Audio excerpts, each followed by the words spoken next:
Sa ngalan ng Ama at ng Anak at ng Espiritu Santo. Panginoon, isugo mo ang iyong Espiritu at pagpanibaguhin mo ang muka ng aming mundo. Ang Ebanghelyo sa araw na ito ay mula kay San Mateo, Kabanata 5, talata 1 hanggang 12. Ang mabuting balitang ito ay ang pagsisimula ng sermon sa bundok ng ating Panginoong Hesus.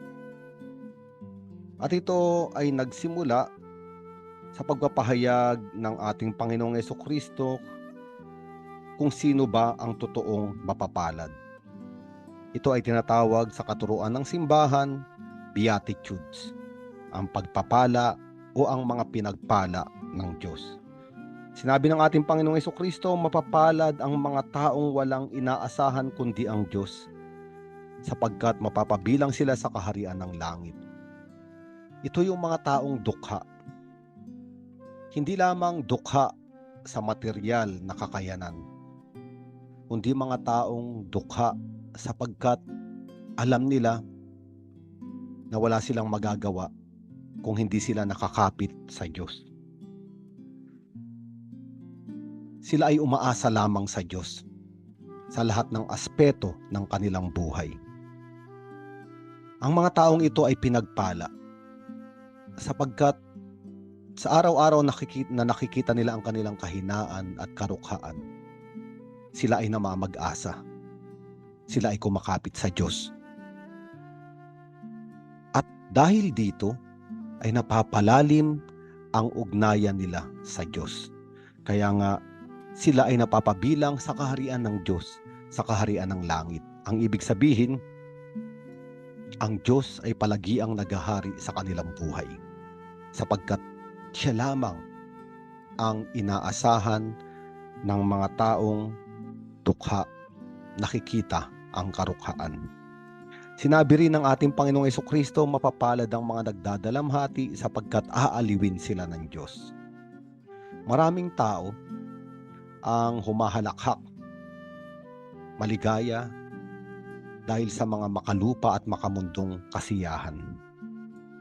Ngunit may mga tao rin na katulad ng mga dukha, nakikita ang karukhaan, na para bang hindi makapagdiwang sa daigdig na ito. Hindi sila nadadala ng agos ng makalupang kasiyahan. Sila ay nagdadalamhati sa maraming bagay sa daigdig na ito. Ang kanilang kawalan, ang mga pag-uusig dahil sa pagsunod nila sa Diyos, ang mga masasakit na salita dahil sa kanilang pananampalataya. Ang mga taong ito ay nagdadalamhati, ngunit hindi sila kumukuha ng konsolasyon sa mga nagpapamanhid na huwad na kaligayahan sa daigdig. Ang kanilang konsolasyon ay ang pag-aaliw ng Diyos. At sila ay inaaliw ng Diyos. Sa kanilang kalooban, sa kailaliman ng kanilang puso, naroon ang Diyos. At ito ang totoong kaligayahan. Sinabi pa rin ng ating Panginoon, mapalad ang mga mapagkumbaba sapagkat mamanahin nila ang daigdig. Sa lupang ibabaw, kung saan ang lahat ay nag-uunahan sa mga pinakamatataas na lugar at posisyon, inaapakan ng ibang tao. Sa daigdig na ito na lahat ay ginagawa ang pagpapunyagi upang maging tanyag, habang binabahira ng larawan ng ibang tao upang sila lamang ay mailagay sa itaas sa unang upuan. Ang paanyaya ng ating Panginoong Jesucristo ay magpakumbaba, sapagkat ang pagpapakumbaba ay tumatanggap ng pagpapala sa Diyos. Hindi kailangang maghangad ng matataas na bagay, ng mga kumikinang na kayamanan. Mapalad ang isang tao na naroon sa baba, hindi itinuturing ang sarili na mas mabuti kaysa sa iba, sapagkat mamanahin niya ang daigdig. At hindi lamang ang daigdig sa mundong ito, kung hindi ang daigdig ng Diyos. Maaari nating sabihin, kung ang Diyos, si Jesucristo mula sa langit ay bumaba sa daigdig na ito, nagpakababa. Ang mga taong mapagkumbaba ay kasama ni Jesucristo doon sa ibaba.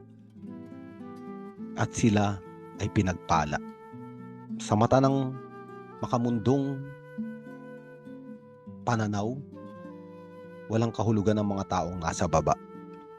Ngunit, ang mga taong naroon sa baba at nagpapakumbaba, kasama ang Panginoong Jesucristo sa makadiyos at banal na kababaang loob, ay ang totoong pinagpala. At pinagpatuloy ng Panginoon, mapalad ang mga nagugutom at nauuhaw sa katuwiran, sapagkat sila'y bubusugin. Nagugutom at nauuhaw ang mga taong ito sa matuwid, sa isang buhay na nakaayon sa kalooban ng Diyos. Sa mundong ibabaw, sila ay baliwala, sapagkat para sa daigdig na ito, ang mga makalupang tao ay binubusog ang kanilang mga sarili, umiinom ng mga nakalalasing na inumin upang lumigaya. Samantala, kanilang inaapakan at pinagsasamantalahan ang mahihina. Ang mga pinagpala ng Diyos ay hindi nagugutom at nauuhaw sa mga makamundong bagay, sa mga makamundong ugnayan, katanyagan o kapangyarihan. Ang mga pinagpala ng Diyos ay gutom at nauuhaw sa katuwiran. Isang matuwid na buhay. Isang buhay na nakaayon sa kalooban ng Ama sa langit. At sa araw-araw na ang mga taong pinagpalang ito ay pumapasok sa kalooban ng Diyos, kinakain nila at binubusog sila ng pagpapala ng Diyos. Sinabi ni Jesucristo sa Ebanghelyo ni San Juan sa 4 na kabanata, sabi niya, mayroon akong pagkain na hindi ninyo nalalaman. Ang pagkain ko ay ang gawin ang kalooban ng nagsugo sa akin. Mabubusog ang tao, matitigaw ang kanyang uhaw sa tuwing siya ay papasok sa kalooban ng Diyos. At pinagpatuloy ng Panginoon, mapalad ang mga mahabagin sapagkat kahabagan sila ng Diyos. Ang mga mahabagin ay pinagpala sapagkat naranasan nila ang pag-ibig at pagpapala, pagpapatawad ng Diyos. Naranasan nila na sila ay hindi hinusgahan, kinondena o inakusahan ng Diyos Ama sa langit. Naunawaan ng mga taong ito na si Jesucristo ay pinadala upang alisin ang kondemnasyon at parusa sa kanila. Larawan ni Jesucristo sa krus na namatay para sa mga kasalanan. Larawan at muka ng nahahabag na Diyos. Pinagpala ang mga taong ito sapagkat sa tuwing makikita nila ang kamalian at kahinaan ng kanilang kapwa, nakikita nila kung paano nahabag sa kanila ang Diyos. Kaya nga ang mga taong ito ay may malambot na puso, may mahabang pagtsatsaga at pasensya sa kahinaan at kamalian ng iba. 70 ulit na nagpapatawad, sapagkat naranasan nila ang paulit-ulit na habag, pag-ibig at pagpapatawad ng Diyos. Sila ay mapalad. Sinabi rin ng ating Panginoon, mapalad ang mga may malinis na puso sapagkat makikita nila ang Diyos. Ang sabi ng mga ama ng simbahan, ang tao raw ay nakakakita sa pamamagitan ng bintana ng kanyang puso. Ang ibig sabihin, kung ano ang laman ng puso ng tao, doon niya tinitignan o nakikita ang buhay. Kung ang laman ng puso ng tao ay salapi, ang tingin niya sa lahat ng bagay ay kung paano magkakaroon ng salapi. Ang tingin niya sa kanyang kapwa-tao ay mga taong mapagsasamantalahan at makakuhanan ng salapi. Ang taong may galit sa puso Ang tingin niya sa daigdig ay galit, madilim, puno ng pait. Ang taong may maruming puso ay marumi ang tingin sa kapwa, marumi ang tingin sa buhay. Dinudumihan ng daigdig, dinudumihan ng kanyang sarili. Ngunit ang taong may malinis na puso, inosenteng puso, nakikita niya ang lahat sa pamamagitan ng malinis na mata ng Diyos. Siya ay punong-puno ng pag-asa. Nakikita niya ang positibo. Nakikita niya ang maganda. Kaya ang taong may malinis na puso ay nakikita ang Diyos sa lahat ng pangyayari sa kanyang buhay. Nakikita niya ang Diyos sa kanyang kapwa. Higit sa lahat, nakikita niya ang Diyos kahit na sa gitna ng mga suliranin at problema. Ang taong may malinis na puso ay pinagpala sapagkat siya ay may kapayapaan. Alam niya na kasama niya ang Diyos sa lahat ng panahon. Sinabi rin ng ating Panginoong Yesus, mapalad ang mga gumagawa ng paraan para sa kapayapaan, sapagkat sila'y ituturing na mga anak ng Diyos. Si Jesus, ang bugtong na anak ng Diyos, ang totoong gumawa ng kapayapaan. Ang naputol na ugnayan ng Diyos sa tao at ang nawasak na ugnayan ng tao sa kanyang kapwa-tao ay pinag-ugnay muli ng ating Panginoong Jesucristo sa pagkabayubay niya sa krus. Ang kahoy na paitaas ay tanda ng pag-uugnay muli ng tao sa Diyos sa pamamagitan ng pagkamatay at pagdurusa ng ating Panginoon. Ang pahalang na kahoy ng krus ay pag-uugnay muli ni Jesucristo sa tao patungo sa kanyang kapwa-tao. Siya ang larawan ng kapayapaan. Siya ang anak ng Diyos.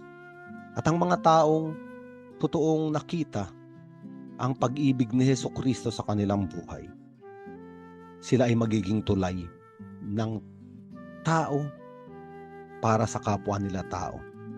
Sila ay magiging tulay ng sangkatauhan sa Diyos. Gumagawa sila ng paraan para maibalik ang tao sa Diyos. Gumagawa sila ng paraan para maibalik ang ugnayan ng pag-ibig ng tao sa kanyang kapwa-tao. Ito yung isang taong pinagpala, may karanasan at may ugnayan sa Diyos Ama sa langit, may ugnayan ng pag-ibig sa kanyang kapwa. Sinabi ni Jesucristo muli, mapalad ang mga inuusig ng dahil sa kanilang pagsunod sa kalooban ng Diyos, sapagkat mapapabilang sila sa kaharian ng langit. Ang pag-uusig sa mga sumusunod sa kalooban ng Diyos ay totoong nangyayari. Sapagkat sa daigdig na ito, ang mga tao ay ang mga taong gustong sundin lamang ang kanilang sariling kalooban, ang kanilang gusto. Ayaw nilang may gagambala, ayaw nilang may balakid. Kaya nga, kapag nakakita sila ng mga taong sumusunod sa kalooban ng Diyos, ang mga taong sumusunod sa kalooban ng Diyos ay parang nagliliwanag na ilaw. At ang mga taong ang sarili lamang ang iniisip, ang kagustuhan lamang ang nais masunod, ay para bang nasisilaw, nagagambala sa liwanag ng mga taong sumusunod sa kalooban ng Diyos. Dahil kaiba ang mga anak ng Diyos, sila ay inuusig. Dahil hindi sila umaayon sa agos ng mundo. Ngunit sabi ng ating Panginoong Jesucristo, napapabilang sila sa kaharian ng langit. Ang ibig sabihin, bagamat narito pa sa lupa ang mga taong sumusunod sa kalooban ng Diyos, nararanasan na nila ang langit. Samantalang ang mga taong ayaw ng kalooban ng Diyos, ayaw ng langit, bagamat nais nilang gawin ang buhay nila sa daigdig na ito na makalupang paraiso, ang katotohanan, para bang sila ay nabubuhay sa nag-aapoy na impyerno, puno ng galit, walang pag-ibig, walang kahulugan, puno ng kadiliman. Kaya pinagpala ang mga taong gumigising sa umaga at hinahanap ang kalooban ng Diyos.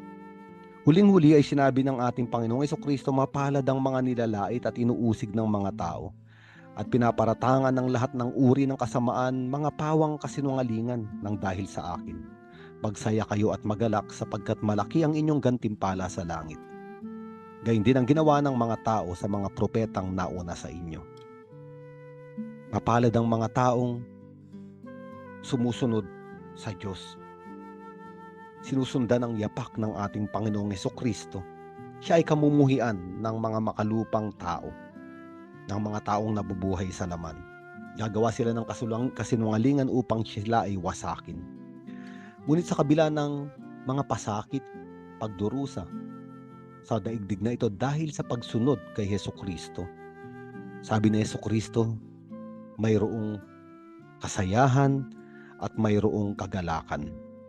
Sapagkat wala man matamo ang mga taong ito ng gantimpalang makalupa. Ang totoong gantimpala ay ang kalangitan. Ang mga taong ito na naglalakbay sa daigdig, hindi tinatanggap, inaapi, niyuyurakan ng pagkatao, ay hindi nawawalan ng pag-asa. Araw-araw na humahakbang, araw-araw na naglalakbay, sapagkat alam nila ang kanilang destinasyon. Ang kanilang destinasyon ay hindi ang daigdig na ito, kung hindi ang kalangitan. Ang ebanghelyong ito ay para bang mga pintuan na tayong lahat ngayon ay inaanyayahan.